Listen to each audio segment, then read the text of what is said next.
This is a station identification moment. You're listening to CPR Worldwide Media, a division of CPR Media Network, coming to you live right across the planet. Check out our website at www.cprworldwidemedia.com and our Facebook page at facebook.com/CPR Worldwide Media. This is CPR Media Network, coming to you live from the USA. Well, looky here, a new listener. Hey, this ain't your little sister's radio station. How are things with the new guy? All we do is go out to dinner. That's it? I mean, he picks up the tab every time, which is great. Why? He's using you. He probably has a city thank you card and he gets 2 times the points at restaurants. So he's just racking up points with me. Some people. Ugh. No, I got it.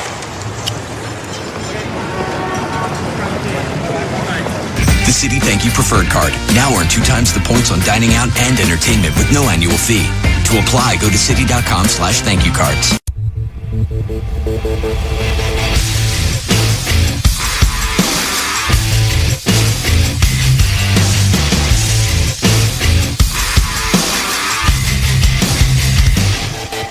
Head high, protest line. Freedom scribbled on your sign. Headline, New York Times. Standing on the edge of a revolution. Hey, hey, just obey. Your secret's safe with the NSA. In God we trust or the CIA. Standing on the edge of a revolution. Yeah, we're standing on the edge of a revolution. Revolution, revolution, revolution. No, we won't give up, we won't go away, 'cause we're not about to live in this mass delusion. No, we don't wanna hear another word you say, 'cause we know they're all depending on mass confusion. No, we can't turn back, we can't turn away, 'cause this time we are relying on the last solution. No, we won't lay down and accept this fate, 'cause we're standing on the edge of a revolution. Wall Street's common thief, when they get caught, they all go free. A brand new yacht and a finder's fee, standing on the edge of a revolution. Same shit, different day. Can't keep fed if I can't get paid. We'll all be dead if the shit don't change. Standing on the edge of a revolution. Yeah, we're standing on the edge of a revolution. Revolution, revolution, revolution.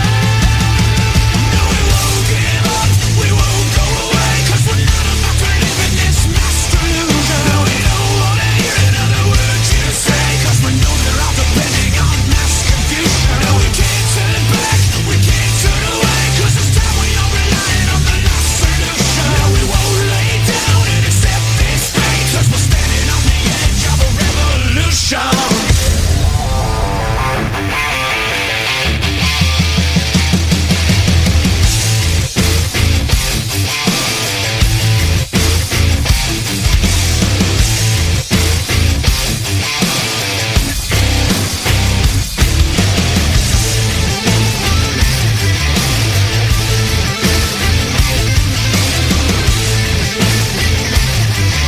We'll all be dead if the shit don't change.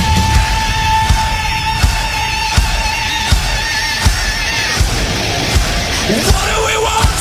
Oh, we want change. And how we gonna get there? Revolution. What do we want? Oh, we want change. Standing on the edge of a revolution. What do we want? Oh, we want change. And how we gonna get there? Revolution. What do we want? Oh, we want change. Standing on the edge of a revolution. No, we won't give up, we won't go away, 'cause we're not about to live in this mass delusion. No, we don't wanna hear another word you say, 'cause we know they're all depending on mass confusion. No, we can't turn back, we can't turn away, 'cause this time we are relying on the last solution. No, we won't lay down and accept this fate, 'cause we're standing on the edge of a revolution. What do we want? Over the next 40 years, the United States population is going to grow by over 90 million people, and almost all that growth is going to be in cities. What's the healthiest and best way for them to grow so that they really become cauldrons of prosperity and cities of opportunity? What we have found found is that if that family is moved into safe, green, affordable housing, places that have access to great school systems, access to jobs, and multiple transportation modes, then the neighborhood begins to thrive.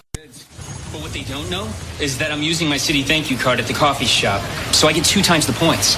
And those points add up fast. So sure, make me the grunt, because I'll be using those points to help me get to a beach in Miami. And all the big shots will be stuck here at the Cube Farm. The City Thank You Preferred Card. Now earn 2 times the points on dining out and entertainment with no annual fee. To apply, go to city.com/thankyoucards. Why do cities shine so bright? It's the glow of opportunities, of ideas bouncing off one another, of countless people, every one of us, striving to succeed. Right now, in cities everywhere, ideas are being born. New thinking that will put us in awe of what people are capable of. That's what lights cities up. And helping people and their ideas to burn even brighter, so that communities, businesses, and you and I can grow. What if a bank made that its job? For more than 200 years, Citi's job has been to help empower people and business. Now, around the world, it's wherever people gather, wherever ideas come alive. It's wherever you are. The world's city.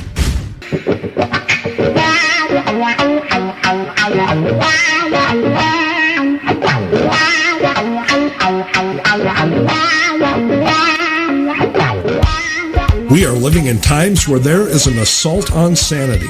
Political correctness has run amok and logic has been left by the wayside. Do you constantly ask yourself, WTF is going on in this nation? Do you sometimes feel like a stranger in your own country? Well, fear not. You are not alone. This is the Whiskey Tango Foxtrot Show, coming to you from deep inside flyover country with your hosts, V. Wright and Jose Estevez. Ladies and gentlemen, please forgive us for the delay in broadcasting today. We're glad you guys joined us. Good evening, and welcome to WTF, the Whiskey Tango Foxtrot Show. I'm your host, V. Wright.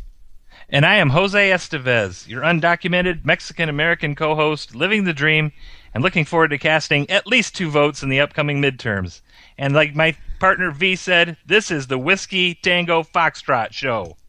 Yeah, we finally made it to air. We were having a little difficulty tonight, running a little bit behind, but we hope you guys will enjoy the show, and glad you stuck with us tonight. Well, hey, it's Monday. What can we say, V? It's Monday. We're going to be all right. Hey, we had nothing go wrong our first week. Of course, it has to happen the first day of our second week. You handled it amazingly. Well, thank you. Thank you. I don't panic. I just keep something going. I might not have handled it quite as good as you did. I thought maybe you were trying not to be a DJ or something like that with all the music we were running, so hopefully the folks appreciated it. Well, I have told you from the get, anything that can go wrong will go wrong when you least expect it. You just got to try to figure it out and go with it. There you have it. That's it. So, what have you got today, senor, in the news? There is just so much going on in the world. I mean, what do we want to talk about first? Where do we want to go? I mean, I don't know. Let's see here. Let's look through our pile of information. Let's look at Idaho pastors facing jail time, thousands of dollars in fines for not performing gay weddings. Wow. That is absolutely insane. In my opinion, with this foolishness, it is a true attack on Christianity under every sense of the word. You've got Houston going after them for their sermons to make sure that nothing offends the gay and lesbian community, which, personally, I don't really care. I don't go to, a Catholic church. I don't go to a Baptist church. I don't go to a mosque. But V, you're not a liberal.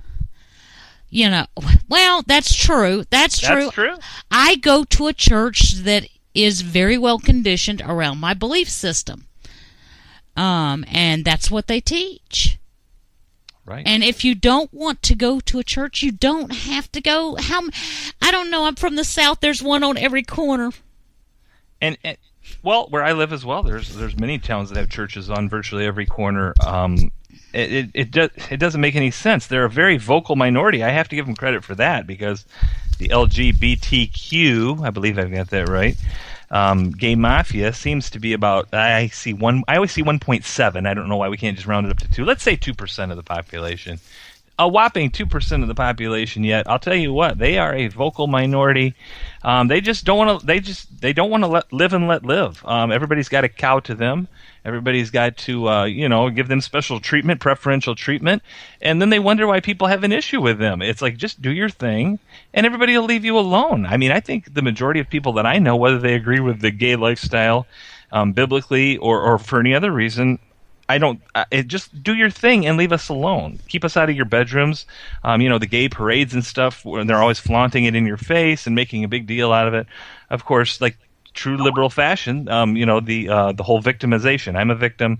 I need, it boggles the mind. It boggles the mind. Well, what you've got going on in Iowa is a totally different situation. Now, it's a public venue. They rent this. It is actually a private venue, and Yes, they actually should have somewhere posted that they have the right to refuse service. But it is a location that they rent out.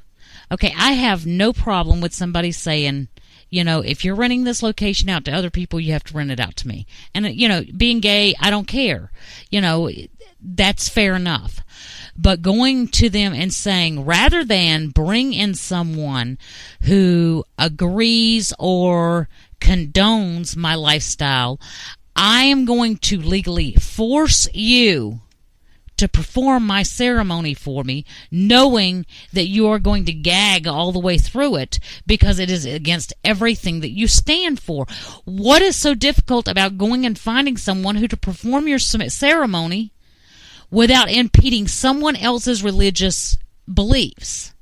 That's a very good point. But I also want to point out to the listeners that this is really serious. That because every day they performed a requested same-sex wedding ceremony, it's considered a separate and distinct misdemeanor, but subject to the same penalties. But basically what that means is, if they decline a same-sex wedding ceremony for just one single week, 5 days, they risk going to jail for over 3 years and being fined $7,000. So, I mean, this has got some pretty tangible and real consequences with it, if they're held to this. And I do see here that they've got some people, a professor at UCLA Law School, and he's saying that it is compelling this couple to speak, and I'm going to quote him here, to, quote, speak words in ceremonies that they think are immoral is an unconstitutional speech compulsion. So it looks like they've got, some pretty high-powered people on their side defending them, which I'm glad to see, because typically we don't see that. And they're left to hang like the cake baker somewhere up in that area, too, up in the western part of the United States a while back. Somebody that owned a bakery, and they wanted to force them to, bake a cake for a gay couple. Well, the options are limitless where you could choose to go, and pretty much who you can get to perform a ceremony. I just recently went to a wedding. It was performed in a backyard. It was absolutely stunning, and the local justice of the peace showed up and did the service. Right? Because they were, they're not really religious attendees at any particular church. Mm-hmm. So, what we've got to take into account is if we don't stand up against this, Christianity goes by the wayside. Now, for those of you out there who may not have a true religious preference, you may even be atheist. I know some conservative atheists. This is a problem. And it's a problem because we have freedom of religion, not freedom from religion. And although religion can play a part in politics, politics and government are not to play a part in the church. That's exactly right. And if we don't start standing up, we will have a government that dictates our every move. And people don't understand that this is just one of the biggest nails. It's the 10-penny nail in the coffin. It's not the Brad. We've been getting Brads for years. Yes, we have. And these people are serious. I mean, but they're smart. They always go where they use the judicial branch to help them with everything. They're smart. They make noise. Like I said, if they're 1.7 rounded up to 2.2%, they don't care. They're going to go out there and make noise. They're going to get the media on their side. They're going to get lots of media coverage and talk about that people are discriminating against them. They're good at playing the victims, folks. They're good at playing the victims. And this is not all gay people. This is not all gay people. But this particular, those that stand with the LGBT seem to like to stir the pot. They go out seeking places that they're not welcome to stir the pot. That would be like me going to a black church and being the only white person there and screaming at the top of my lungs that I am the only white person there. And it sounds so ludicrous, but that's exactly what they're doing. It is absurd. It is. But, while we're discussing all this, I want to bring up something else. Okay, while we're talking about religious beliefs, okay? How many wives, Jose, do you think a Muslim can have in these United States and still collect welfare? Oh, I don't know. I'm guessing it's going to be more than one, though. Well, you would be guessing correctly. They can have 4. They can have their primary wife. Yes, 4. Primary wife, okay. And then number 2, 3, and 4 are claimed as extended family. Extended family. That's an interesting way to put it. Now, there's no need for them to assimilate into our culture. Oh, what's assimilation? They don't know anything about assimilation. Where polygamy is illegal. Right. But, we've all seen this coming because we have seen the attacks on Christianity and we have seen programs on television like Sister Wives that promote the polygamy lifestyle. That's the name of the program I was thinking about that I remember seeing on one of the channels a year or so ago, and it was very controversial. And is it still on I don't think it's still on, but I do remember catching a couple episodes or at least parts of them and seeing what that was all about. Well, the thing is,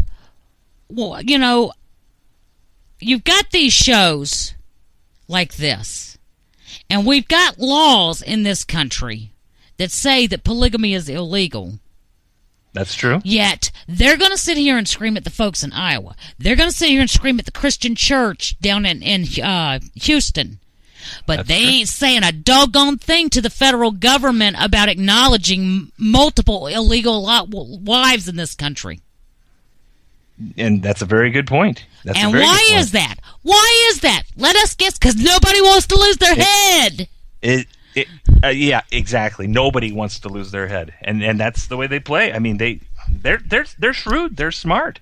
They've got this figured out. They use our own laws. They use everything that we find good and right, and they use it against us all the time. And they're very effective at doing it. And we talk about it, but we don't do anything to combat them. And they use our courts against us. It's always the judicial activism. They always use the courts. They get the lawyers involved, and they use the courts against us. Very shrewd, very effective, I have to say.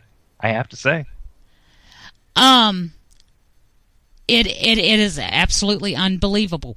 And the fact of the matter is, I don't understand why Christians, why the lesbian and gay community, and why the feminazis, because that's what I call you when you think you should have a pair of testicles instead of a vagina. You're a feminazi. That's a good word for it.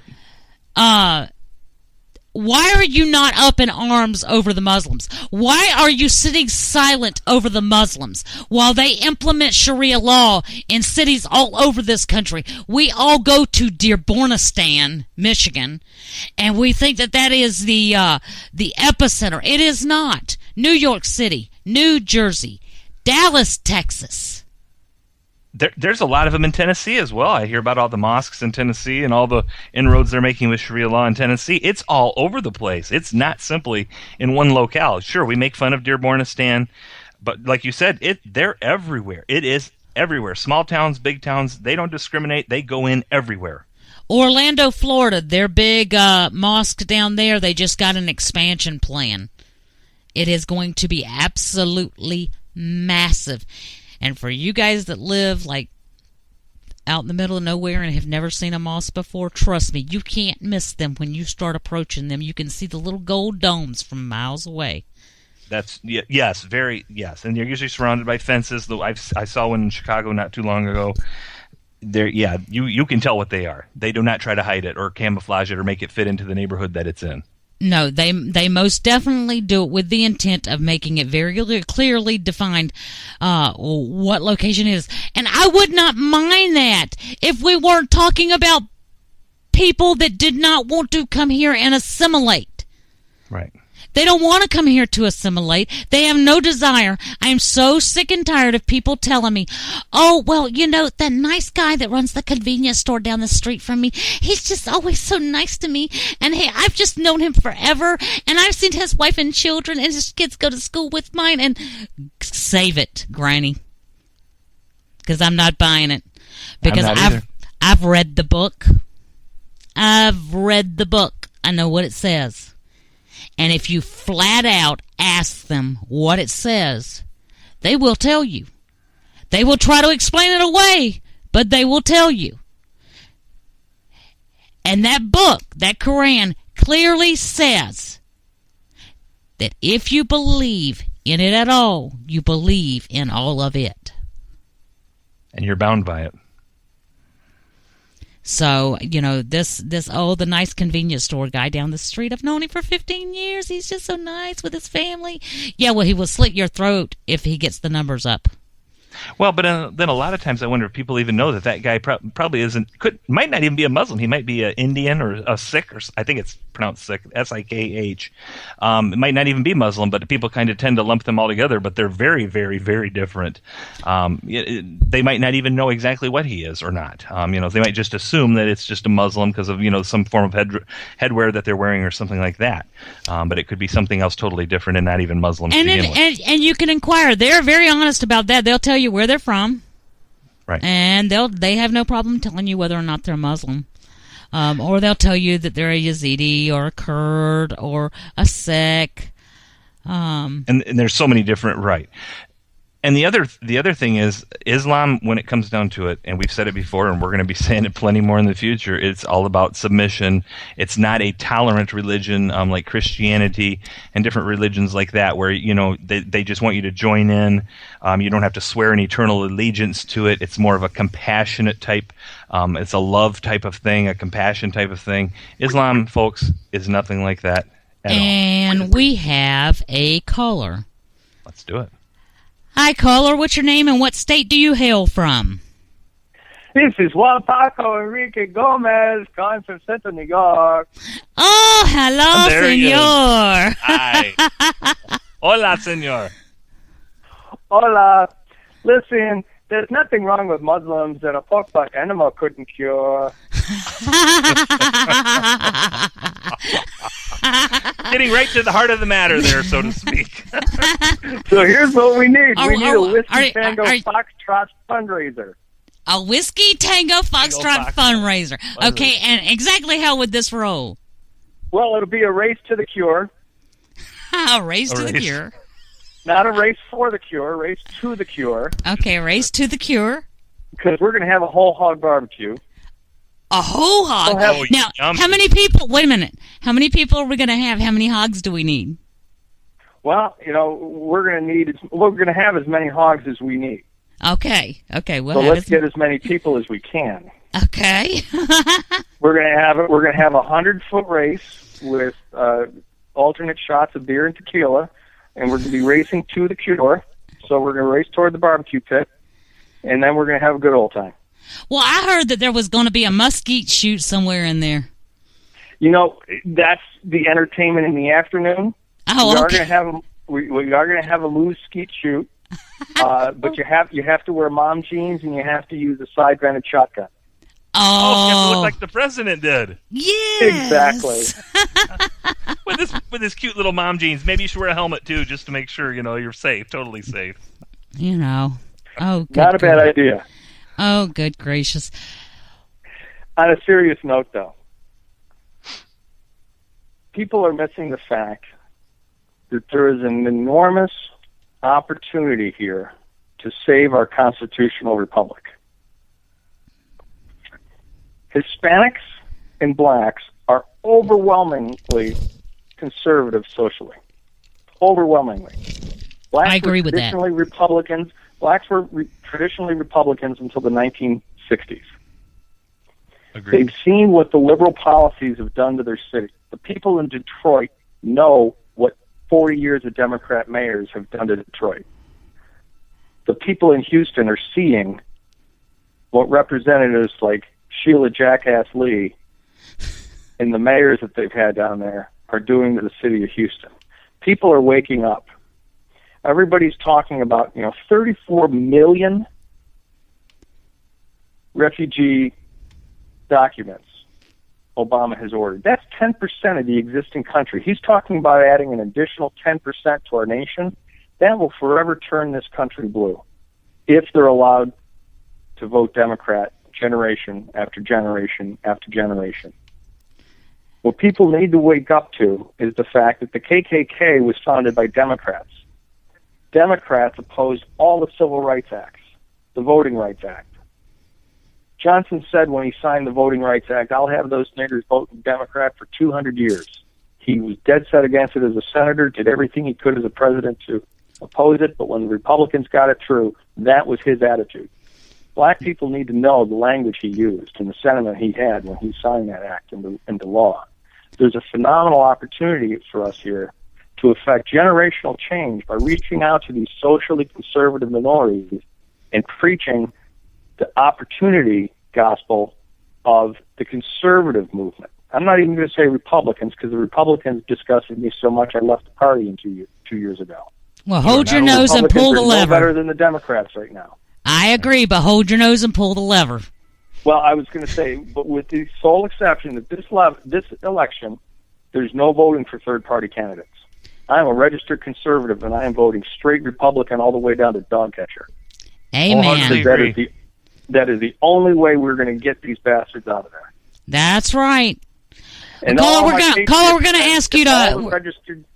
We're going to ask you to hold with us. We've got to take a short break. We'll be back in just a few moments, guys. This is a station identification moment.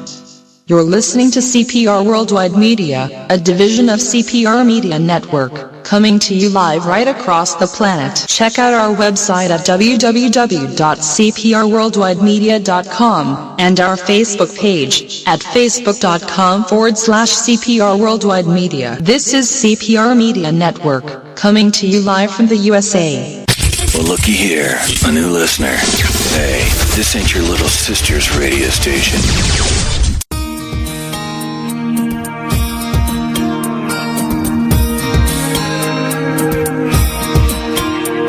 The American dream has become a nightmare. Signs of the time are on cardboard on corners in town. Like a cancer that's silently spreading, there's an unspoken fear. We're on our way down. We must take America back. Main Street to Wall Street, cities and states, Washington, D.C. Before it's too late, there's not long. We need leaders who lead us, not stick us and bleed us, then ransom our future and our children's, that's wrong. We must take America back as liberty weeps, our forefathers spin in their graves. Pray God will bless some way out of this mess. We must take America back. Fight for freedom, and the soul of the USA. Right here, right now, it's Independence Day. We must take America back. Main Street to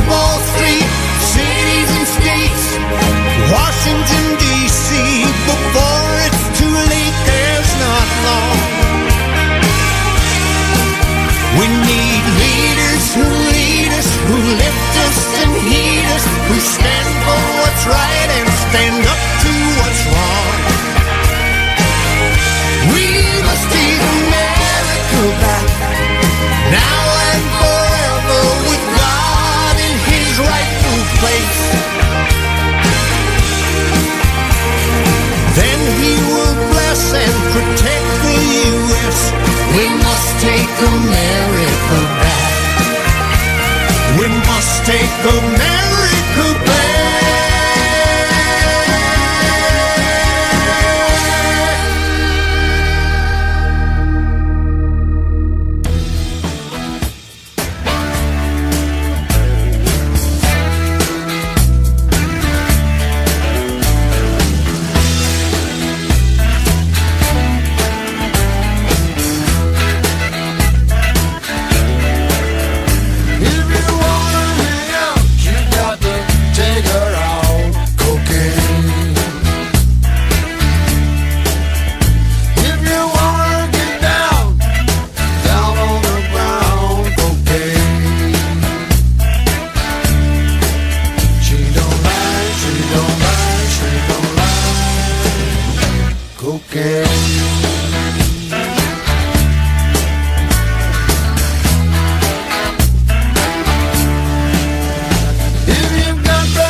And we're back, and this is the WTF, the Whiskey Tango Foxtrot Show. I'm V. Wright. I'm Jose Estevez. All right, and we played that particular song for a reason, because Jose has some things to talk to you about. Yes, we did play that for a reason. Very appropriate for the son of Vice President Joe Plugs Biden. Or Bite Me, I'm sorry. See, I get that wrong. His son, Hunter, said he is quote-unquote embarrassed after being discharged from the Navy Reserve earlier this year, reportedly after testing positive for cocaine. We've got another caller on the line, and we still have our other caller on the line. Let's find out who that is real quick. Okay, let's do that. Hi, caller. What's your name, and where do you hail from? Juan Paco Enrique Gomez from Central New York. From Central New York. I'm a natural-born citizen, but I renounced that so I could get benefits. Now I get everything. There you go. Gotta play the game.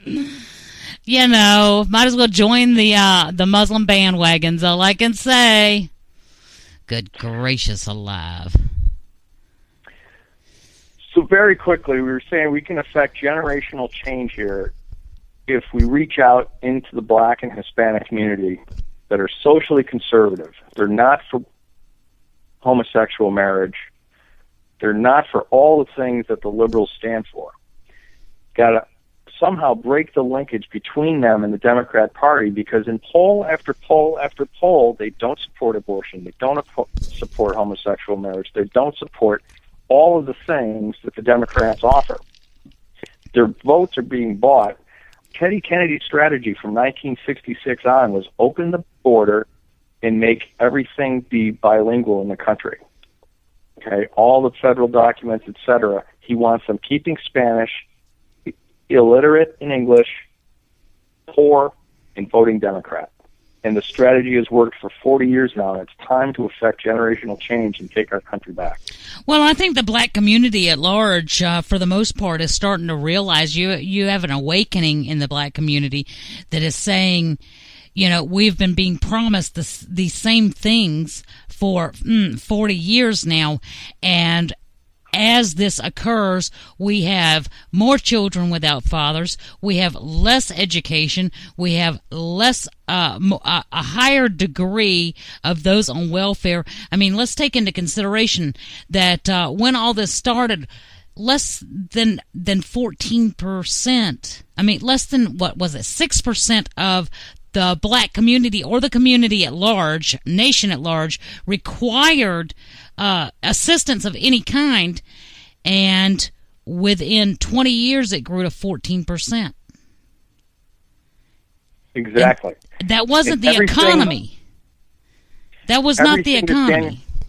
Go ahead. No, it was not. Everything that Daniel Patrick Moynihan predicted in the mid-'60s, and they called him a racist for it, everything he predicted came true. And we are seeing an awakening in the black community. We're also seeing phenomenal black conservatives like Mia Love, like Dr. Ben Carson, like Colonel Allen West. And Alan Keyes and Herman Cain, absolutely. Goes on and on. We could recite the names on and on and on. I was a delegate to the Massachusetts State Republican Convention in 1998, and J.C. Watts, who was then a congressman from Oklahoma, who retired from politics because of death threats he received from Democrats, gave the keynote address. And, man, I wanted him to run for president. He's a phenomenal guy. I'd love to get him back. But we have other black conservatives like him that are liberals' worst nightmare. Their heads are exploding. We have actors like James Earl Jones that are conservative. It's not all Spike Lee. I've been told all my life, as a white man, I can't really do anything for them. I disagree with that. There's got to be something I can do. I don't know what. If they tell me what to do, I'll do it. Within reason. For 40 years. Exactly. Mm-hmm. Exactly. But you're absolutely right. We definitely have to make that push, and we have a great collection of individuals out there that are black Americans. They understand, and they are reaching out to their own communities and trying to coerce and drag and make them understand. You've got a lot of people out there that are still of the mindset, though, that if I vote any other way besides Democrat, then, what am I going to do? Because I don't have an education. I don't know anything but living off the system.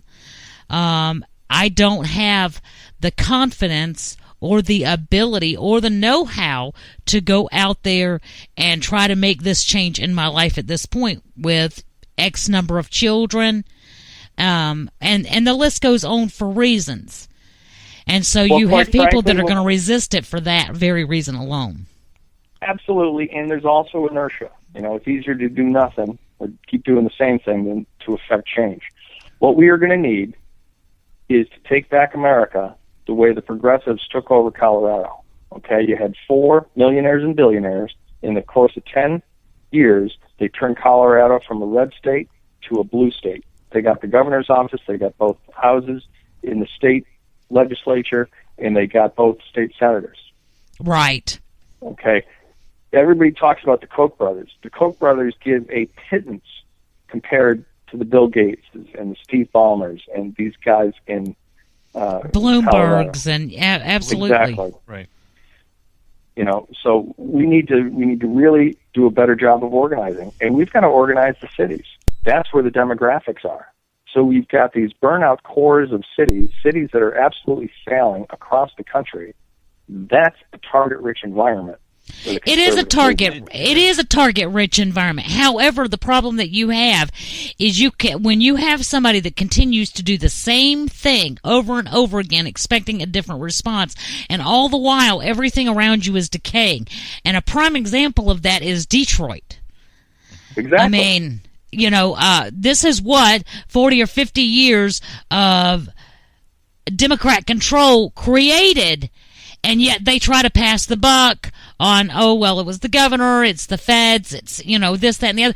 Dude, you're in charge of your city. Y'all kept doing it. Y'all did nothing except wasteful spending and corruption gone absolutely insane.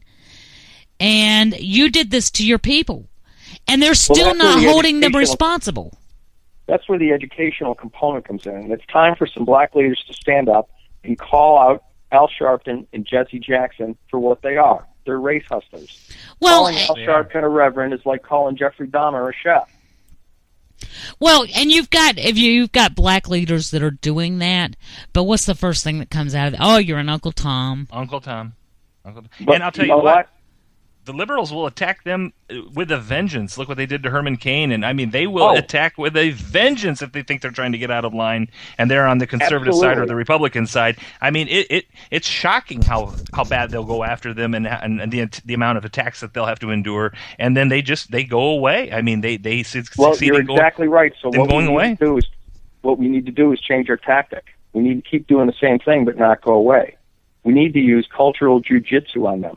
The progressives will overplay their hand every single time. Well, 100 out of 100 times, they'll overplay their hand. And if we let them overplay their hand and expose them for the racists that they are, for the totalitarians that they are, and then let them come, use their forward momentum against them, and turn and spin and show everybody, look at what they really are.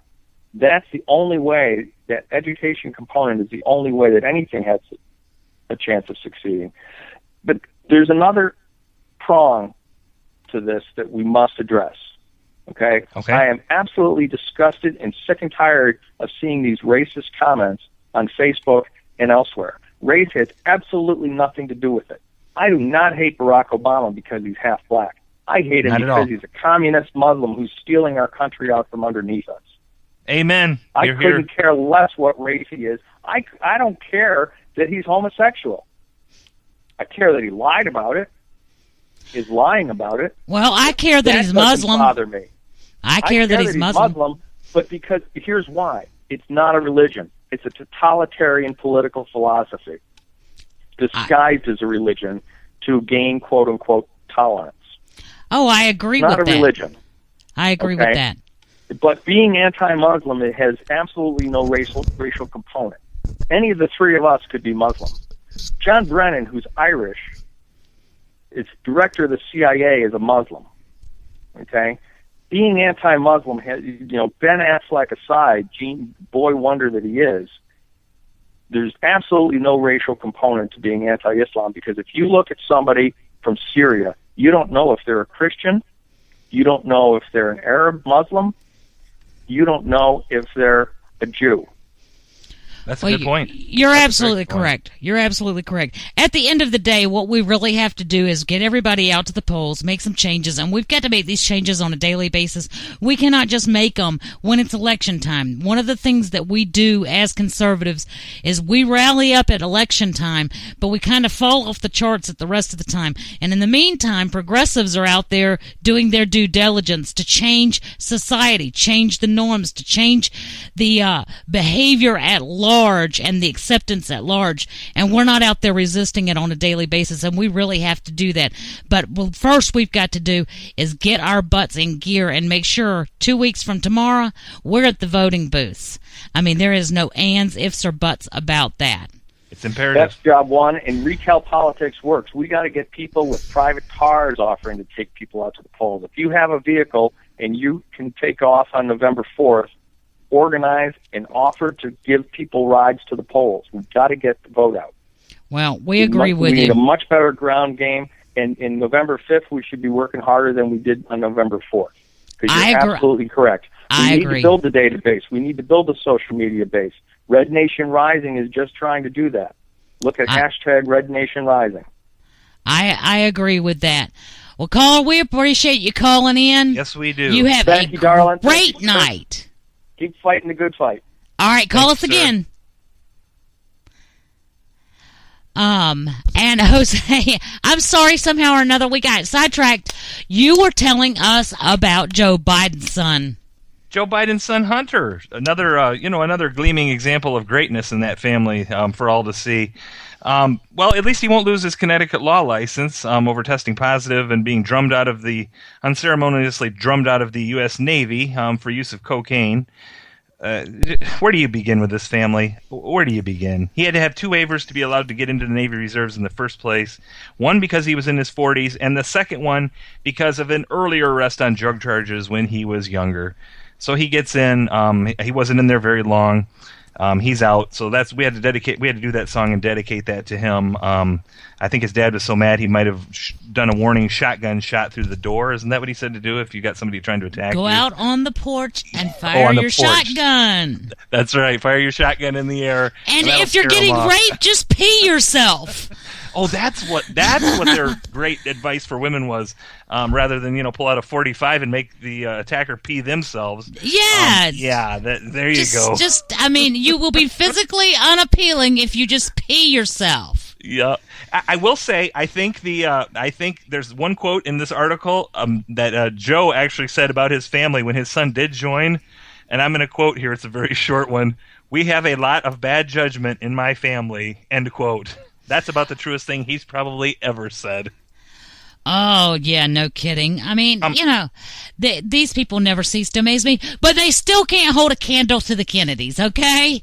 Nobody's died yet. Nobody's died yet. How many years has Teddy been drug and alcohol free now? 3, 4? I can't remember. Something like that. So that's good for him. You want me to do the research on when he died, and I'll tell you how long he's been sober? He's been sober for a couple years now, anyway. Let's see here, and I'm sure it's nothing to see here, folks. Keep moving, but I'm just going to throw it out there because we want to make sure that we give all the information. His son, Hunter, the one that was drummed out of the U.S. Navy, private citizen and a lawyer, but also he sits on a major, director and lawyer for a Ukraine company promoting energy independence from Moscow, but I'm sure there's nothing to see there, and it's all minor coincidence. Absolutely it is. Or seriously, now why would you infer that it would not be? Well, I didn't. That's just one man's opinion, and I'm sure there's nothing to it at all. Well, there is nothing to that. I mean, and if you don't believe that, you ask that Democrat Martin Luther King.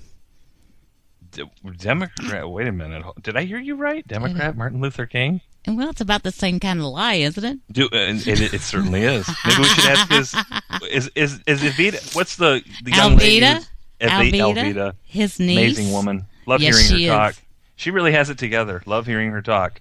She is amazing. I think liberal heads explode every time she says something, but boy, she's right on when she does. Can you imagine MLK coming back from the grave these days and standing up and professing in front of Jesse, who knows that he was a Republican because he was at his side during his marches, and him looking at Jesse and saying, "Why are you telling these folks that I'm a Democrat?" Oh, I'd love to be a fly on the wall in a meeting between, him and Jesse Jackson and the other, who's the other race pimp? Al Sharp pimp. Oh, that's right, the snitch. Yes, the former FBI snitch, Al Sharptongue. Right. Mm-hmm. I'd love to hear a conversation between those 3 gentlemen if it were possible. Oh, would that not be a hoot to listen to? You talk about them boys getting a dressing down. Wow. They would get a dressing down. No kid. I just received a message just for all of our listeners out there. I've got a couple of messages I have to address. Number 1. We have Princeton and North Florida University, and I understand we may even have some Harvard folks out there tonight. Harvard, yes. But to my Princeton babes and my North Florida love you guys. Thank you guys for joining us tonight. I'm going to give you guys a shout out. You know I love you guys. The other thing I have to address is I just received a personal message from Jill Tamarisi.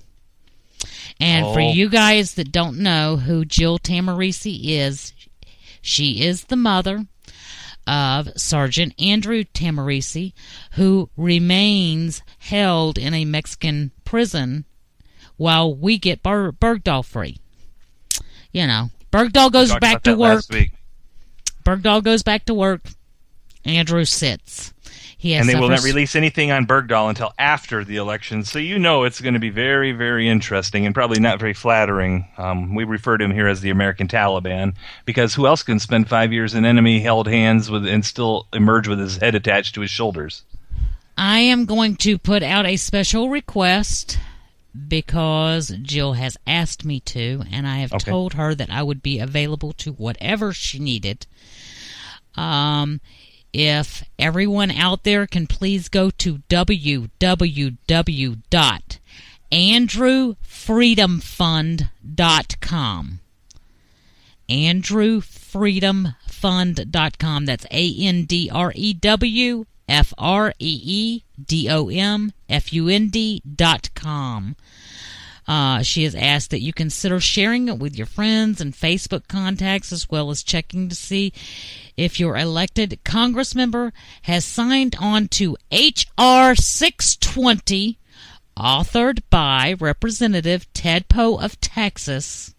Go Texas. To bring Andrew home. It's time, folks. It's time. So, I'm going to ask for your assistance. We do talk about Andrew on a regular basis, along with Brian Terry. Seems some new details are coming up with Fast and Furious. We're expecting them Wednesday. We will have those here for you Wednesday night if they come out in regards to Fast and Furious. Yes. Folks, we've got to bring this young man home. He's suffering from PTSD. He's been down there since earlier this year when he accidentally crossed the border carrying three weapons on him, which he knowingly or voluntarily disclosed as soon as he made the wrong turn at the Mexican border.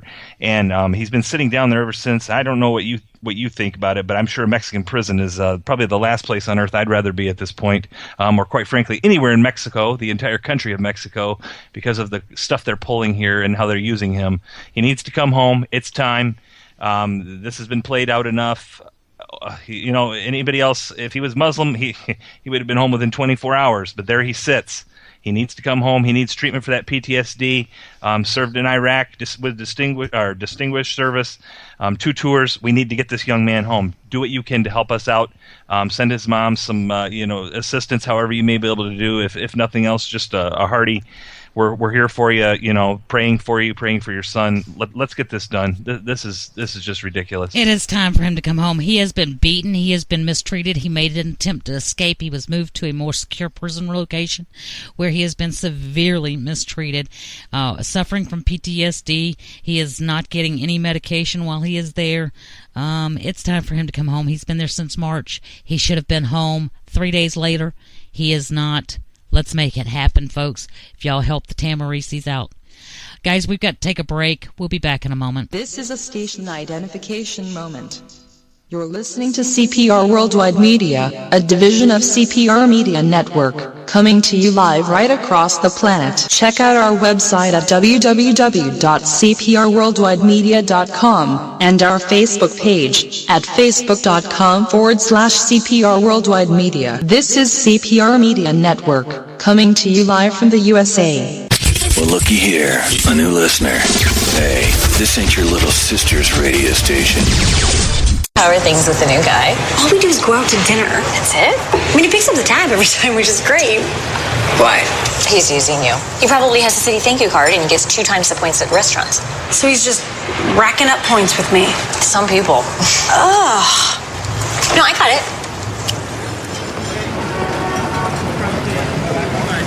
The the Citi Thank You Preferred Card. Now earn 2 times the points on dining out and entertainment with no annual fee. To apply, go to citi.com/thankyoucards.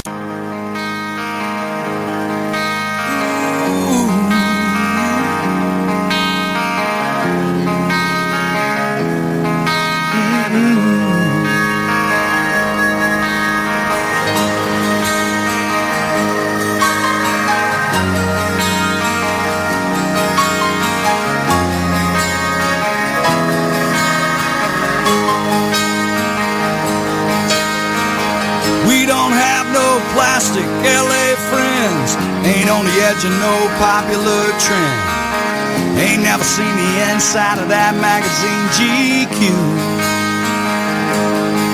We don't care if you're a lawyer or a Texas old man, or some waitress busting ass in some liquor stand. If you got soul, we hang out with people just like you. My hair's turning white, my neck's always been red, my collar's still blue. We've always been here, just trying to sing the truth to you. Guess you could say we've always been red, white, and blue.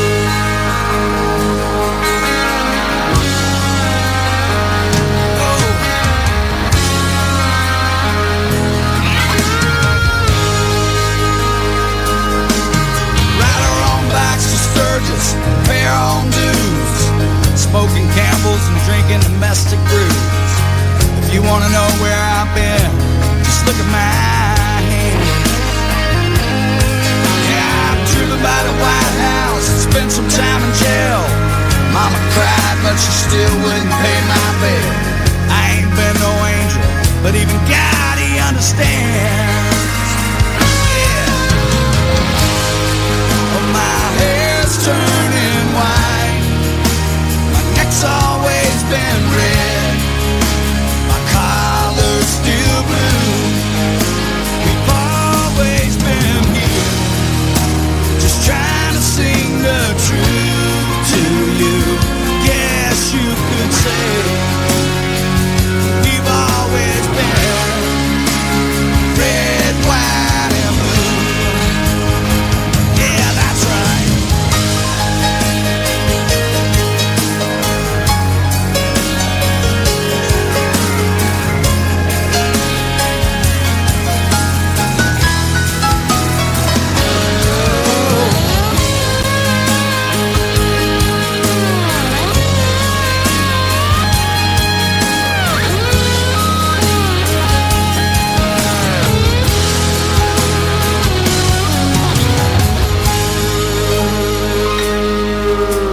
Daddy worked hard, and so have I. We paid our taxes and gave our lives to serve this great country. So what are they complaining about? Yeah, we love our families, we love our kids. You know it's love that makes us all so rich. That's where we're at. If they don't like it, they can just get to hell out. Turning white, my neck's always been red, my collar's still blue. We've always been here, just trying to sing the truth to you. Oh.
All right, and we're back, and I'm your host, V. Wright.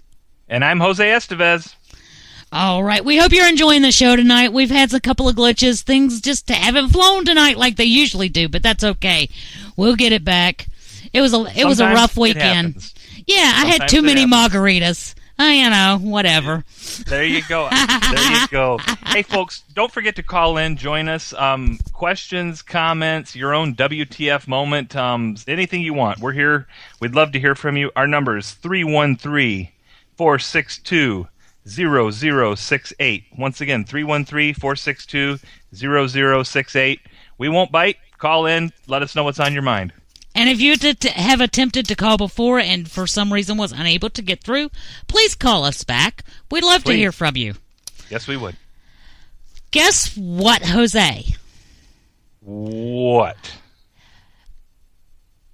Commander Caliph actually made it to a fundraising event this weekend. We knew he couldn't miss it completely. Say it ain't so. Say it ain't so.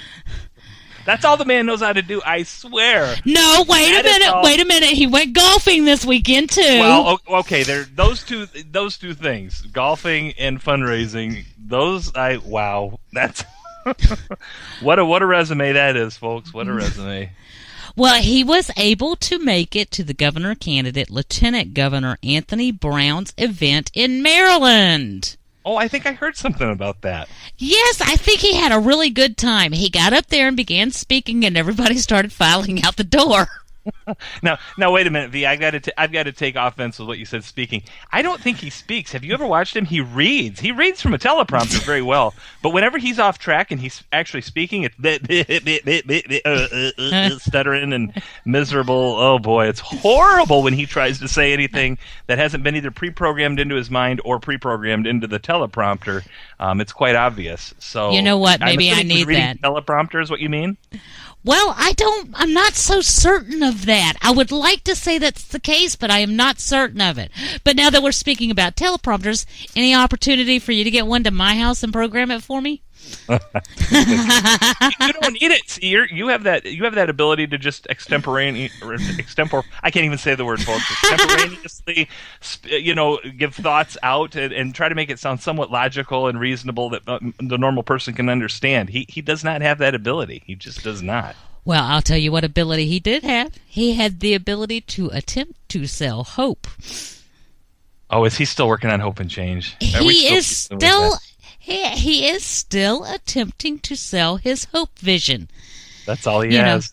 He had many of his catchphrases, such as, you have to go vote. He was able to do that one ad lib. Without ID, of course, because that would be racist to have to show ID. That's the white people, the white man and the Republican oppressing you if you have to show any ID, God forbid. That ID is not necessary if you're going for welfare anymore either, by the way. I guess not. I'm glad I have to have ID to work so I can pay for people to have welfare, but, that's... You poor sucker. You just got it so bad to pull that card out of your driver's license. While you're got that wallet out, go ahead and hand over that cash. Yeah.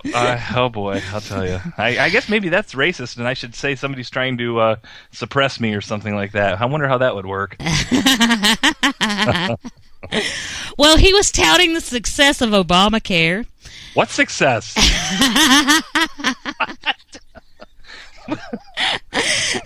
What success of Obama tax? What is that all about? Well, it was followed by his little herd phrase. Listen to this. You're going to fall out of your chair. Uh-oh. I believe Republicans are patriots. Okay, what's the... Waiting for the other shoe to fall here. He goes on to say that he believes we love our country. Okay, well, still all right. But... Yes, but... Big but. We are a broken record. We are a broken record. Yes. What does he mean by that? I don't know. Maybe because we keep saying Constitution, Constitution, Constitution. I don't know. Clear Bible, guns, Bible. I don't know. But I did find it interesting that he made sure that he also included hope is a better choice, and he's selling hope. And that's what he said, I'm selling hope. Now, I don't know if any of you out there have ever tried to eat with hope or get hope to use as an umbrella to shield you from the rain. I don't know if you've ever tried to wear hope or brush your teeth with it or feed your child, send them to school with it. It doesn't necessarily work all that well being sold. I'm just saying. It doesn't, no. And so now he's dropped off the change part because, heck, that's about all I've got left in my pocket. On a good day, it's some change. Well, I think he's fundamentally changed this country as it is. He fundamentally has changed this country. Yes, he has. You know, I think he doesn't need to use the word change anymore. He's done enough of it. Oh, wow. Wow, so just hope. Okay, so he's going to give us all hope. Hope that he's gone in less than 2 years or no more than 2 years? I don't know. I know that those people that were getting out leaving were hoping they couldn't get out the door fast enough. I saw all those racists that would not sit there and be respectful and listen to him speak. I saw that. It was unreal. But you know who's that's got to be racist, I'm sure. But you know who stayed? Who stayed? Because he needed a photo op. Elijah Cummings. Oh, there. Another one born with part of a brain. That's sad. Sad case. Sad case. Oh. Yeah. And while we're on the topic, we did bring up that he did go golfing this weekend. Would you like to tell us what occurred while he was golfing and what happened after? It wasn't that little thing related to this minor little crisis called Ebola, was it? Or some meetings that they were supposed to have about Ebola? I mean, I've heard of this Ebola thing once or twice in the last couple of weeks. Not sure what's going on there. You know, I don't think it's a big deal at all. Evidently, because the president's not worried about it. His new czar isn't worried about it. Haven't they had 2 meetings and he hasn't been able to make it to either one yet? Not made it to a single one. And it can't be that big of a deal. It can't be that big of a deal because Comrade Califf moved it to an evening meeting so that he could make sure not to miss his 4.5 to 5 hour golf time. Wow. His name is not Comrade Califf. You guys understand this. Y'all understand that Tiger Woods had cosmetic surgery and became president of the United States of America, right? Apparently so. I mean, let's get it straight. Tiger Woods is now the president. And V, we joke around a lot on the Whiskey Tango Foxtrot show. That's kind of how we deal with all the ludicrousness and the ignorance and everything else that we're bombarded with on a daily basis. But sadly, this is true. Ebola, as big of a crisis as it is right now, and as concerned as people are, and we've got cases on American soil, and there's just so much misinformation, disinformation, and other issues. We've got National Guard activated to go to Africa to fight Ebola, all these different things that are going on, and yet what comes first? Fundraising and golf. So that tells you where his priorities are. You judge people by their actions, not by what they say, and I'll tell you what, he makes it real easy for us. Bradley, do you honestly want me to give that information out over the air? And if you do, please type yes so that I can read it. And is that our friends from Princeton? It is. Okay. And there's a post in our chat and our thread on CPR Media Network group on Facebook. And we run that thread, and it gives the availability for some of our listeners to be able to communicate with us without calling in. For those of you who are unaware in our listening audience. But Bradley has made a generous offer there, but I want to make sure that that is exactly what he wants to do before I give this information out over the airwaves. That's a good idea. So, Bradley, if you can give me just a simple yes, if you would like that information going out over the airwaves. If you do not, please give me a simple no. I appreciate it. Guys, we've got some things going on in Ferguson. We've been watching this. V, before we switch over, he just said yes. He did indeed. Yes. That's my boy. That's my Princeton boy. I have adopted this child. I honestly have. Him and 300 of his fellow classmates. I mean, I am going to have to make a trip to Princeton soon. No doubt. Ladies and gentlemen, we have young men and women, mainly Bradley Martin Collins-Windsor of Princeton University. And he says, if you know of anyone that needs a ride or would like to donate to the Princeton Republican Fund, contact by email princetongop@yahoo.com, or they can be called by telephone at 609-497-0740.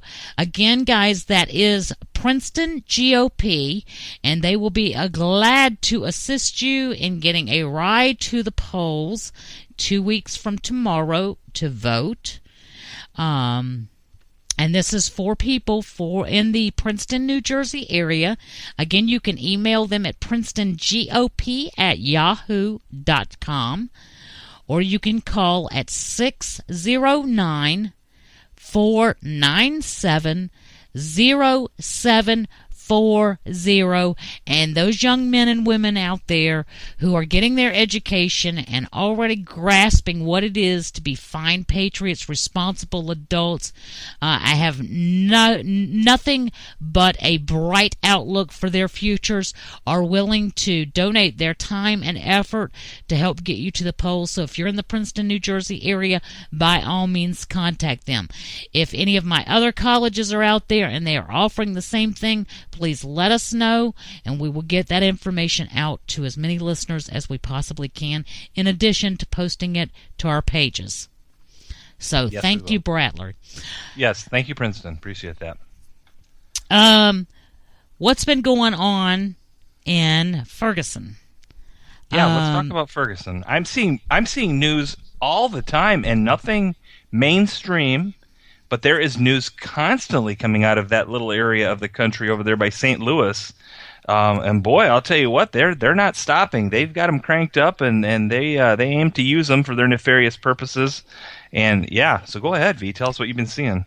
Well, you know that we at WTF have been on a continued watch of what's occurring in Ferguson and St. Louis area, and trying to keep you guys up to date on what's going on out there. And as we've stated, the youth have been promoted to move forward with what has been sold as a modern-day civil rights movement. Now, of course, this is not true, but this is what they're being sold, and, you know... They're being used. Absolutely. They are being used. Well, this has had big money placed behind the organizers, but little behind the hordes of young people that are going along in their typical immature, emotional, and ignorant fashion.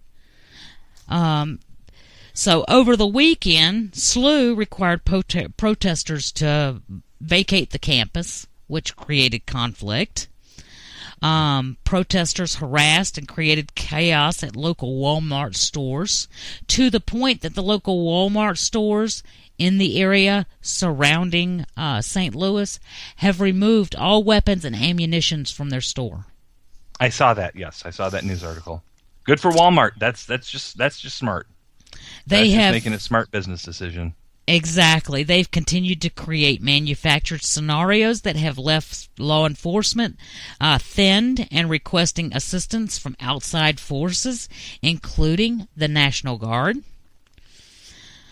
Some protesters continue to attempt to incite as much violence and destruction as possible, calling for more riots. That is what we saw right after the Swisher Brown incidents. Right after it happened. Exactly. These kids are being called to join from all over this nation by national groups that include the Black Panthers, trade unions, and student groups. And they I know are... there's... Go ahead. Oh, I'm sorry, go ahead. Go ahead. I see they're still making the threats, though, that if he's found, I think, is it at the grand jury indictment level, but if he's found to not be the officer, that is, I'm talking about the officer that did the shooting, if he's found to be not guilty or they're not going to pursue charges on him, I'm not sure what the exact terminology is that they say that it's going to open everything up, and then that's what they're going to use to really stoke the fires and bring it to the next level. Right now, it seems like they've definitely got it simmering, and they're keeping the people hanging on. But I'm wondering if it goes much beyond the election, if it's just not going to die out, kind of like the whole Occupy Wall Street movement that was really strong, but then all of a sudden it spread a little bit to California and some different places, but then it was gone. I'm wondering how long they can keep these people stirred up the way they have been, and if something doesn't break loose soon, that they might just go away, which would there'd be a lot of money spent for nothing, but it'd be the best for everybody involved if it would you're happen, absolutely in my opinion. correct, and a lot of the organizers of this event are Occupy groups, right? And it's about the money, follow the money trail, and see where that leads, and who has the most to gain by using these people like they are. Well, exactly. They're using these kids who are looking to be angry about something anyway, and this makes for a dangerous situation. They're encouraging them to go out and wait for the night. They are sitting there and saying, "Y'all just wait for tonight. Y'all just wait for tonight." One kid stated, "If the protesters aren't willing to get out of their comfort zones, it is a joke to authorities. We've got to get more effective, more radicalized, and more intense." Right. I mean, that in that environment, that is the call to violence. It is, and life is cheap. Life is cheap for them. It is. Well, yesterday protesters clashed with Rams fans as they were exiting the stadium. It got quite tense. There were some aggressive moments. There were aggressive presentations. Across the street was a group of about 25 that were not part of chasing the fans around and with bully tactics, but they were just sitting there saying, "Indict, convict, send that killer cop to jail. The whole damn system is guilty as hell." And that's what they were saying across the street. Now, Alveda King and Reverend Al Sharptongue plan on going to the area and being there this weekend. So we will see how that goes. Now, she's the polar opposite of Al Sharptongue. So I'm assuming she's going to try to give, have people think with more clear heads and be more rational about the whole thing. I would assume, because she's a really good person. And I'm just impressed with her as all get out. I'm assuming she's not going there with Al Sharpton. It's just she might be there at the same time, maybe trying to balance him out. Hopefully, she is going. Her intent is to do a prayer. Good type scenario. Of course, keeping it calm, keeping it peaceful, right. Trying to incite responsibility and impart upon these individuals that life is not fair, and if you want to change things, you change it by being a responsible adult, not by a street thug. And that's what they need to hear, and they need to hear it from her. Someone that has the clout that she has coming from her relative. They need to hear that from her, and I hope they will. I hope they'll take that to heart. She's very well spoken, and I hope she does. I hope she can bring some balance to the Reverend Al and the idiocy and the lunacy that he represents wherever he goes. And it's once again all about money, him making money, putting it in his pocket. Well, I don't see this going away immediately because they have charged youth and they've brought them in from all over the country. Do I see it going away? Yes, because already there are divisions. There are divisions between those that say you're not black enough to say anything, you've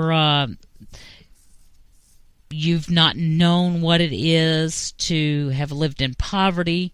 The racist card is getting thrown in the mix, and then the white guilt thing is being thrown out there, and a lot of what I call easy to manipulate white young individuals that don't understand that they never owned slaves, their parents didn't own slaves, their grandparents didn't own slaves, and let's be honest, slaves were sold by black people.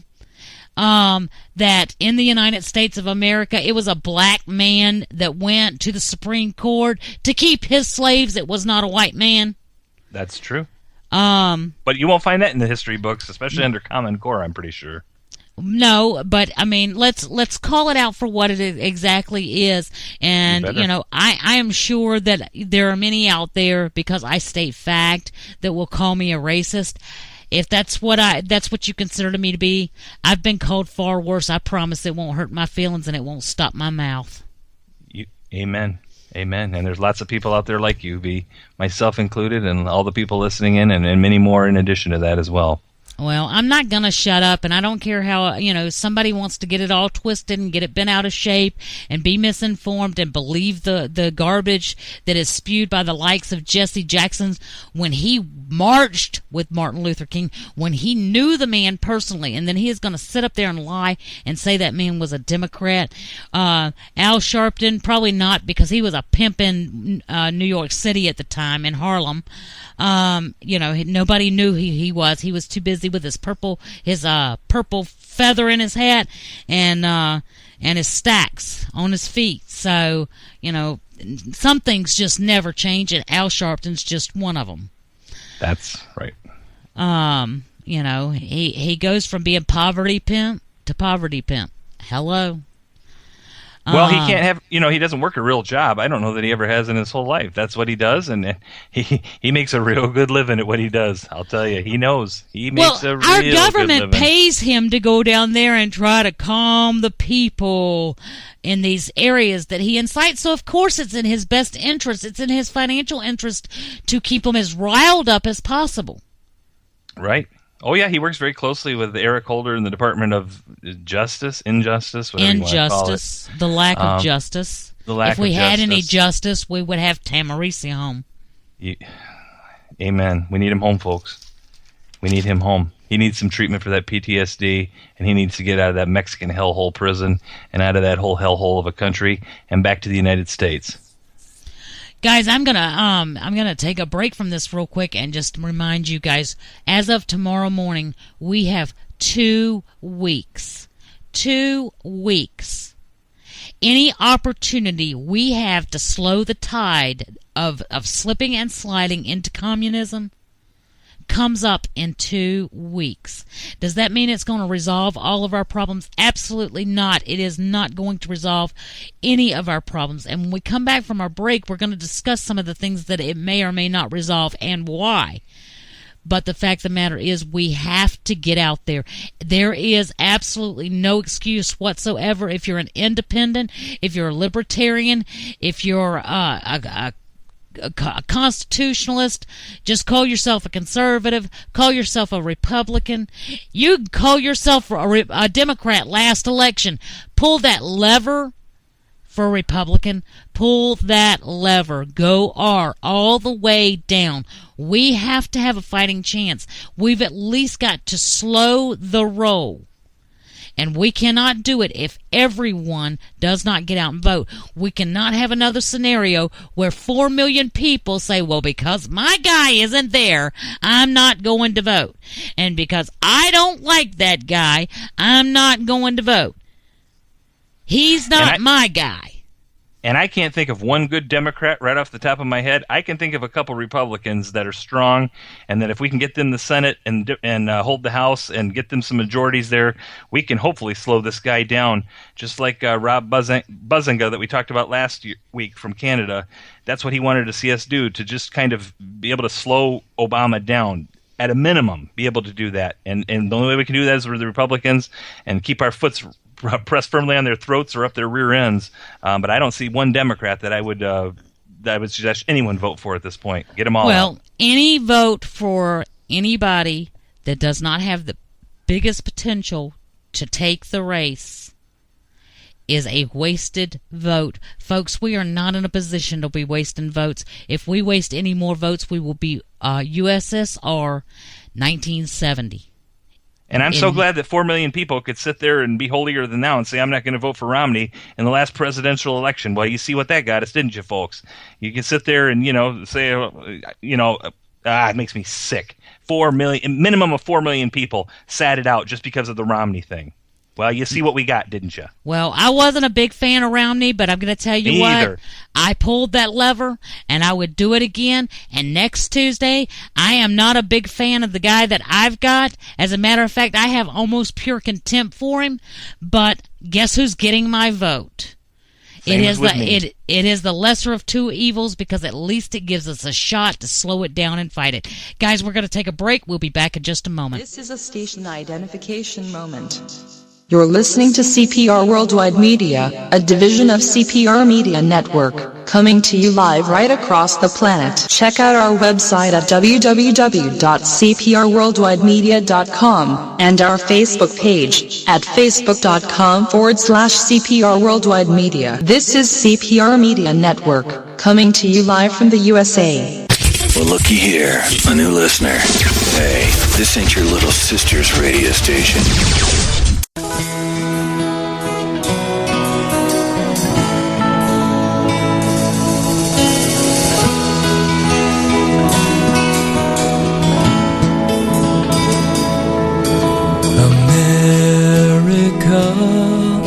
The home of liberty, America, with pride we sing of thee. Your sons and your daughters, always brave, ever true. America, we pledge our loyalty to you. Freedom's banner waves o'er this land we love, from which we humbly ask for blessings from the one above. A beacon bright with hope unites us shore to shore, illumining our country's flag and all that it stands for. Sweet freedom forevermore. We are living the dreams that our patriots portrayed. America's promise remains ours to this day, a tribute to the ones who fought for red, white, and blue. America, we pledge our loyalty to you. Freedom's banner waves o'er this land we love, from which we humbly ask for blessings from the one above. A beacon bright with hope unites us shore to shore, illumining our country's flag and all that it stands for. Sweet freedom forevermore. With pride in every heart, we the people stand as one. Our next great chapter now has begun. Affirming our allegiance, we proclaim each day anew. America, we pledge our loyalty to you.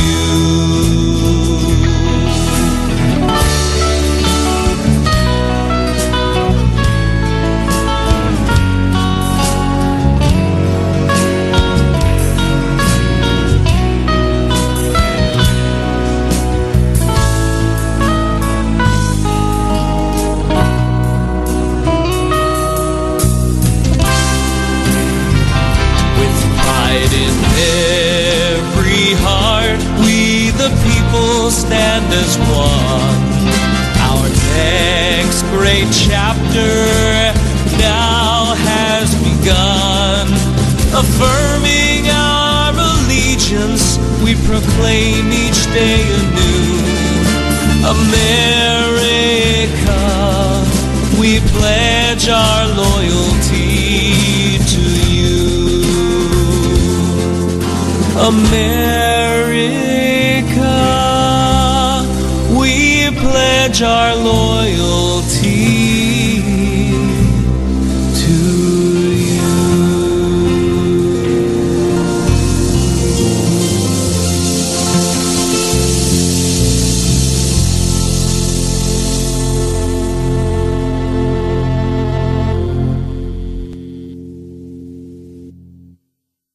All right, guys, and we are back on V Right. I'm Jose Estevez. And folks, welcome back. We appreciate it. Hope you're having a great evening so far. We appreciate you guys listening in. We would like you to call in and talk to us. Tell us what you're feeling, what you're thinking. There's really nothing off limits at this point with this show. So give us a call. That number, 313-462-0068. Once again, 313-462-0068. Give us a call. We'll talk to you. We'd love to hear from you. Folks, we wanted to lead in with a big news story. This one looks like it's going to be, well, what isn't lately with this regime, but this one looks big. There is a draft solicitation for bids issued by the U.S. Citizenship and Immigration Services October 6th, just a couple weeks ago. And it's just now getting big attention because it says potential vendors must be capable of handling a surge scenario of 9 million ID cards in 1 year, quote, to support possible future immigration reform initiative requirements, end quote. The guaranteed minimum for each ordering period is 4 million cards. The estimated maximum for the entire contract is 34 million cards, according to documents. 34 million cards, folks, is 10% of the current population. Do we have amnesty on the way? Only one person knows for sure, sitting in the White House right now. But boy, I'll tell you what, this looks like it may have something to it. And these what these cards are is the cards that they give people so they can go and let's see, so they can basically be workers here in the United States, like a green card. They said right now there's 4.5 million individuals waiting for approval for the green cards. Those people have actually followed immigration law and obtained sponsorships from relatives in the U.S. or otherwise. This is something altogether different. They say in the article, the RFP seems to indicate that the president is contemplating an enormous executive action that is even more expansive than the plan that Congress rejected in the Gang of Eight bill, if you guys don't remember that, from about a year ago when they were really talking about this, and then it got put on the back burner. So let's talk about that, V. What do you think? Well, I think it is disaster. I think it is a push for amnesty, and I think that's exactly where it will lead. This is a backdoor deal. Why do you think that we're not hearing about it on the campaign trail? And that should be a slam dunk, because all they've got to do is start talking about the porous border, the amount of people that are flowing in, the job loss, the poor economy, the amount of people on food stamps or EBT.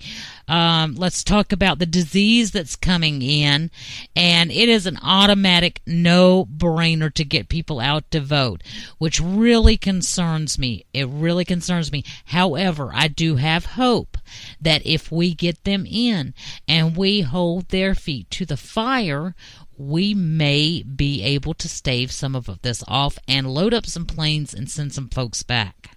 I agree. And I'm not being flip, folks, when I say it's very much a fact that illegal aliens, I prefer to call them crimigrants, for a combination of the word criminals and immigrants, and dead people always reliably vote early and often for the Democrats. Let's face it, that's not just something I'm saying to be witty or to be funny. That's the actual truth of the matter. I don't have any problem with people legally immigrating to this wonderful country, and I know why they do it, because it's a land of hope. It's a land of opportunity. Oh, please don't use that word. It's sorry, but it is. I can't take it anymore. That's what this country represents to people. But if you're coming here illegally, if you expect me to welcome you with my arms wide open when you break every law you can to get into the country to start with, am I to believe that you're all of a sudden going to change and you're going to be a great citizen and you're going to... No, these people are not coming here for that. They're coming here, they know the Democrats will give them everything they want. They'll vote reliably for the Democrats. They'll maintain them in power for years and years and years down the road. And my problem is that they don't want to assimilate into our culture. And by assimilate, of course, I mean that they become part of the culture. So they enhance it, but they don't make it their own thing, that from their country. they don't want to do that. They don't want to assimilate like the people that came through Ellis Island and came here to to this land of opportunity to raise their families and to give back to this country and to make it greater than the sum of its parts. The people that are coming over here like this, that are breaking laws to do so right away, that just puts me on. It scares the dickens out of me. Where's their where will their loyalties lie to? I can surmise where they're going to lie if they come over like that, and where they're if they're getting things from the Democrats primarily, and how they're going to what they're going to want to do to this country and continue that fundamental transformation. Otherwise, why would the president want to do this? Well, there is no opportunity. I mean, they made it very clear from the get that, and they've been working towards this for the last 30 or so years, and that is to increase the population of low-informed, poverty individuals that will allow them more power, more control, with little questioning, no one to stand up and stand against, no one to hold their feet to the fire, no one to question their motives, and that is what they desire. That's right. That's right. It's and I'm going to give them credit. These people have had they've had the long-term objectives in mind since probably I wasn't around, but in the 60s, I'm assuming, when they were all considered hippies and people protesting against Vietnam and stuff, but they were getting into the colleges. They were starting to get into into levels of government, and especially through academia. I think we've seen a lot of it come through there, and changing people's perceptions. And it wasn't a revolution as far as like very quickly, that type of thing. I think they were taking the long goal, and look where we're at right now. They have made hellacious inroads all over into society in America in this fundamental transformation.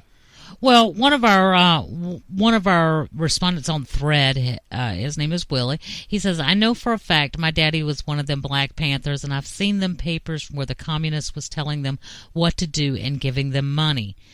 He says they all want the gravy train. They want those stamps and free medical and cash assistance and free housing. And unfortunately, those coming up from South America, that's exactly what they're looking for. You're right. They're not here to contribute. They're not here to make it a better country. They're here to take and take and take and take some more. I mean, exactly. If, a prime indication would be when you send your children to school, would you not want to ensure that they learned English? Would that not be your priority if you were truly concerned about your children growing up in a better environment and wanting more for your children? You would insist that rather than be placed in a classroom and spoken to in Spanish with alongside all of the English-speaking children that are going to make fun of them because they cannot speak English, you would say, no, I want my child taught English first. V, I can actually speak to this from something in my own life. I grew up overseas, and when we moved overseas, we did not move to change them to be like Americans. We wanted to understand their culture, assimilate into their culture, to be able to help them the best we could, to be the most effective that we possibly could. What's the first thing that you think we did? We made everybody speak English and understand us? No. We learned their language. We spoke it as much as we possibly could, even when we weren't with the people in that country. When we were by ourselves as a family, we would constantly be speaking that language and trying to understand that language, because then not only do the people trust you, you can get so much more done. You can be so much more effective working with them. So I've personally experienced that. We didn't go over there thinking that we were going to change them to we went over there humbly to help them, but also to say, look, we're here to learn from you, and because their culture has so much value to it, and we wanted to work hand in hand with them, and I think we worked very effectively by doing that. Also, I think I remember when the Ebola thing first started out, there was a news article, and that was weeks ago now. It seems like an eternity ago, but I remember one of the schools in that area of the gentleman that came from Liberia. I remember they had to send interpreters into that school to talk to people, and I remember them saying they needed interpreters for 32 different languages for one school district alone, because that's how many different languages were represented in that school district. 32 different languages in one school district. Wow. And rather than teach them, segregate them long enough to teach them, the English language so that they can assimilate. Let's keep the division so that the right hand does not know what the left hand is talking about. It is the same concept that they've used with blacks and whites for 50 years now. It is. You're exactly right. I mean, if we can make it, there are differences, then we can keep it about that so that nobody understands what anybody else is saying. And it turns out that more often than not, we are on the same page, that we do think alike in a lot of aspects. Now, that's not accounted to 10% of the population. 10% of the population are just pure freaking morons. And there is no hope for them. I mean, if they would have been born in the wild, they would not have survived. I'm gonna think a little bit more than 10%, but we'll go with that 10% number. I mean, the rest of us, we can kind of communicate. There is not that much division between us except for what we allow our politicians to place there. I'll never forget a few years ago, well, I say a few years ago, probably 20 or so years ago, it wasn't exactly 20 years ago, Al Gore was running for president. Oh, 2000. Yeah. Mm-hmm. So 14 years ago. Hanging chads and all that fun stuff. Oh, yeah. Well, there was an on-mic incident, and no one ever said anything about it, and I never understood why until recently when I've seen the way the media has handled everything else Democrat. But there was an on-air incident with an open mic, and one of his assistants, after a debate, was asked, when are we going to discuss taxes? And he turned around and he said, we're never going to discuss taxes. We're never going to discuss a fair tax. Because if we put fair tax on the table and it became law, what would we fight over? Wow. Folks, that is what I'm talking about. They use our taxes, they use our color, they use our backgrounds against us to divide us so that we look at each other and say we have nothing in common. And the truth is, we're Americans. We have everything in common.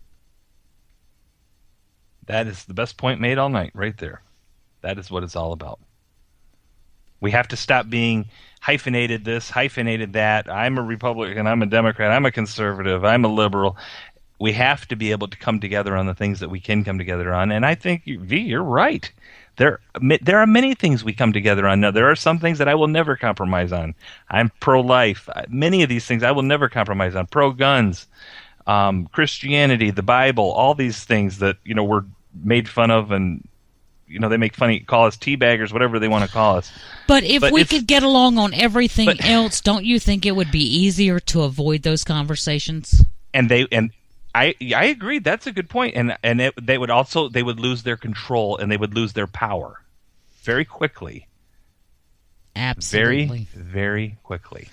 I want to give a shout out to this network. This network, CPR, provided the gas money to the Princeton University GOP to be able to provide those rides. They donated this money. And so, as much as it seems like it's a prop because I didn't pull anything out of my own pocket, I got to give it up for the network. Just saying. I do. No, you're right. That's awesome because the liberals, the Democrats, got this thing figured out. I mean, they are working from sun up to sundown on voting day. I mean, they're doing it all throughout the year, and they got to go throughout the graveyards and stuff like that, and troll for all the votes and stuff like that they tend to get. But I'll tell you what, their ground game on days when there's a big election, they're usually really, really good. And I know they're concerned, or at least they're saying they're concerned about turnout, being in a mid-election cycle like this, not a presidential election vote. But I'll tell you what, once again, I will give them credit. They do it. They go into the inner cities. They go everywhere. They bring these people there. Wow. And I think a lot of it is three fraudulent. Times. Well, God bless them. They're just. Well, maybe that explains the confidence of Wasserman Schultz today when she said that she had no doubt that they would pull off a win in 2 weeks. So maybe that explains that. The fact of the matter is, it's our culture. They are winning our cultural war, and they're doing it every day of the year. We're doing it, at election time. We can no longer allow that to occur. We have to seize back our cultural war. A prime example of a vast win that most do not know about, and very few realize how significant it was our listening group at Princeton University's win over the faculty and administration at Princeton to maintain their ability to listen to this show and others like it. There? Absolutely. And people don't recognize what an impact that made at that university, in them standing up for themselves and saying, no, you are discriminating against us. We have a legal right to do it. You are stifling us as individuals. It is against everything that this country was founded on, and we're not going to tolerate it, and we will fight tooth and nail to continue as we have done. And they backed down and caved. We as a society have to follow the example that was provided to us by young people at Princeton University. The future. And universities all across America. They're out there. You guys are in a minority if you're conservatives and Republicans, but you're out there. You're there. You may have to walk around kind of quietly, with a bag over your head. Sometimes it feels that way, but you're out there. Don't do that. Stand tall. Stand tall. I'm going to tell you, I am all of 5'3", and when I walk out my door, you'd think I was 10 foot tall. And She's a Spitfire, folks. You would. I don't hide who I am. If you saw the back of my car, there would be no doubt. You'd wonder how I ride around in my city, being mostly liberal, without being shot. Well, the reason I don't get shot is because I'm always armed, but that's another story. That is true. But I am all of 5'3", and when I walk out my door, our friend Jose is, I think, right at 6.5 feet tall, and we have met, and we are actually genuinely friends, and he will tell you that, yes, I do think I'm 10 foot tall. Yes, and you carry yourself well, but you present well. As you walk around, you do not have a victim mentality. I'm not going to hang my head. You walk around with your head held high, but you're not arrogant either. And there is a big difference between people that can do that and pull it off and not have the whole arrogance thing going on. You're just a genuine person. And I hope people get that through the show and hearing us talk, that we're genuine. We're not just saying... We're definitely not paid to say these things. It's just our love for country and our desire to get her back to something that's not been fundamentally transformed the way it has been in the last 6 years. Well, we truly have to reel it back in. There is no way to get around that. Speaking of which, what are the chances, Jose, you think that we will get Obamacare or any of the other illegal pen-to-paper events that the Caliphate commander has penned? I'll tell you what, if we don't win the Senate and if we don't keep the House and if we don't get a majority in the Senate, it will not be possible whatsoever. That's why in 2 weeks less than 2 weeks we have to get out there. 2 weeks from tomorrow. 2 weeks from tomorrow, we need to get out there and vote. That's the first thing. After that, I think if we can keep the House, get a majority in the Senate, I think we can start putting some of this back. I'm not sure how much. I'm not the smartest person with this whole Obama tax thing, and I think it's it reminds me of kind of like an octopus, tentacles into everything, and I think that was all done on purpose, into all different sectors of the economy, not just about medical, and I'm not sure exactly how that will work, but I know we can't do it unless we get firm majorities in both of the houses, or the House and the Senate. Then it's not going to be a possibility at all. And I hope, at the least, I would hope we can at least slow him down some and kind of tie him down for the last 2 years so he can't do much. And at the best, yes, hopefully we can start working on repealing some things the whole thing about if we're going to be able to impeach him, I don't know if we want to go there. He generates a lot of sympathy from a lot of people, and I think not since Joe Wilson said "you lie" during the first State of the Union address has a representative been so honest. I want to repeat what Steve Stockman from the great state of Texas said on July 29, 2014, and this is real, folks. Quote, "Obama has survived throughout his life by being the victim, and as you look at his campaigns, his rhetoric, it's always he's a victim. And I'll tell you what, we go after impeachment of this man, they're going to play it up. There are still a lot of people that are very sympathetic to him, even though they might not like everything he's done. So I don't know about our chances of that or how that would all work. But I do know that you will vote in 2 weeks. You get your friends to vote. You get everybody you know to vote. Vote right down the line for the Republicans. I don't know of any good Democrats. I know of a few good Republicans. Let's try to get them to do what we need them to do. But it's going to require work after you go and vote. It is going to require work like we've never imagined. Not sitting on Facebook, blogging about it, doing all these different things. Certainly they have value. We're going to have to work. We're going to have to be contacting them. And I mean not just sending an email or sending a tweet. We're going to have to go and talk to them in their offices, in groups. When they come home, we're going to have to go talk to them politely but firmly. It's going to have to happen, folks, and it's just the beginning in 2 weeks from now. Well, exactly, and we are going to have to come face to face. There is going to be a reckoning with whoever represents us, and we are going to have to be very forceful with it.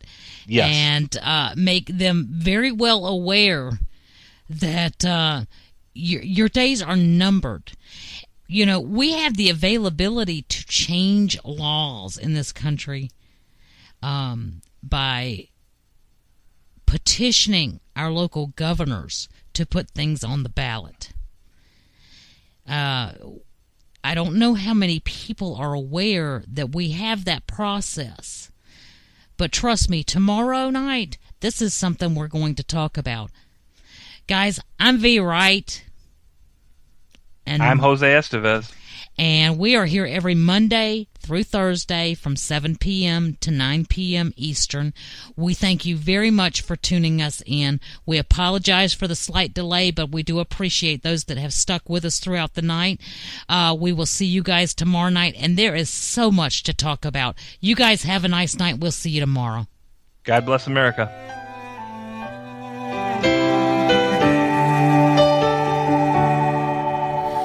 What would bring a young man to rise up from his birthplace, pack his life into a suitcase, and set sail for distant shores? And what would cause a grandma, after 80 years of living, to leave her little village, not knowing what may lay in store? What could fill the hopeless millions with a newly kindled faith in a brighter future far across the waves? I can almost hear them say, America, I hear you calling me, sweet land of liberty.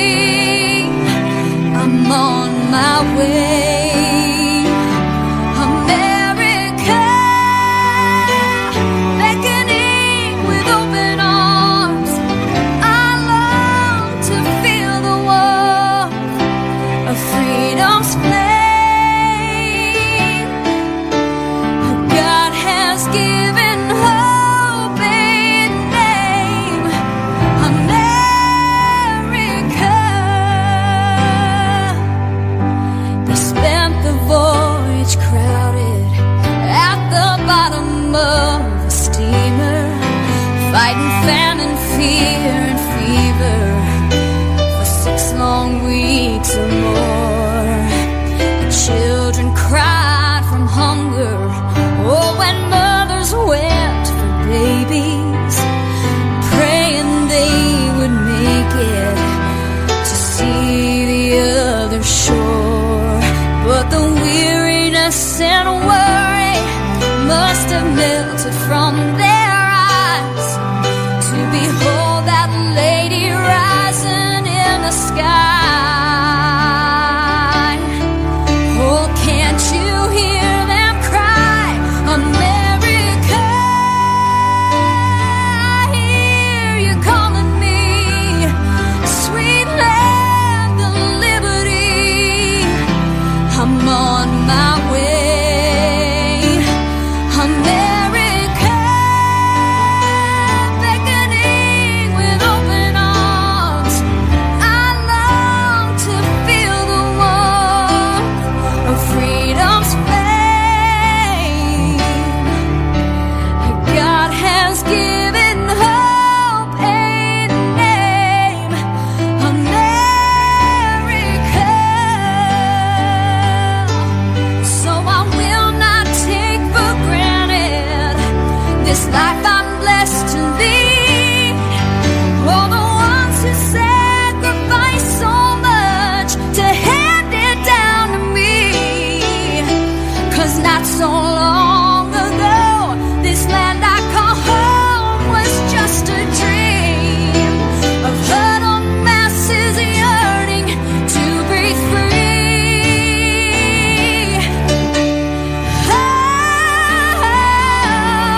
America, may God keep you in His hand, keep you strong and help you stand. This I pray.